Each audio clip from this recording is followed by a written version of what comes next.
अम्मा, अम्मा आसन बना रही। मैं काम से आई थी।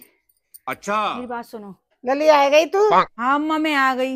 मैं काम से आएंगे, तुम्हें तो पता है। अम्मा जो पुरानी चीजें रखी हैं तुम्हारी, वो मुझे दे दी, मैं लेके चली जाऊंगी। मेरी साथ बहुत टाने रहते, टाए टाए टाए टाए लगी ही रहता है। बस तुम मुझे निकाल के दे दी, भाभी है पता न चले। फिर मैं तुम्हें दे जाऊंगी, टेंशन मत लो। पर तुम मुझे निकाल के दे दी तिजोरी में। मैं खाऊंगी नहीं तुम्हारी लड़की। अगर मैं ले लूंगी तो जाने कोई बुराई थोड़ी ना। सुन नहीं होगी, नहीं सुन नहीं हो तुम तो हाथ का हिला रही हो। अरे मम्मी जी, कानों में मशीन तो लगा लो, तभी तो आपको सुनाई देगा। भगवान, अरे बहू जी मोड़ी आ गई, जब पानी पत्ता दे देती थी जाने का लगी, मैं समझ में आए थे। हाँ लेके आ रही हूँ पानी। तुम बेरी हो कब गई बेरी? भगवान, और तुमने बताया भी नहीं भाभी। अरे दीदी क्या बताते, आपको टेंशन देते। लो पानी पी लो पहले।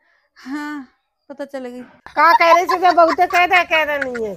नहीं नहीं, मैं कुछ ना कह रही भाभी, मैं चल रही हूँ। नमस्ते भाभी। अरे दीदी क्या कह रही थी? अरे क्या कह रही हो? नमस्ते, अब मैं चल रही।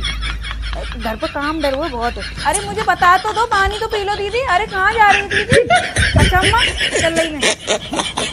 जाने काय को आई मोड़ी और चली गई।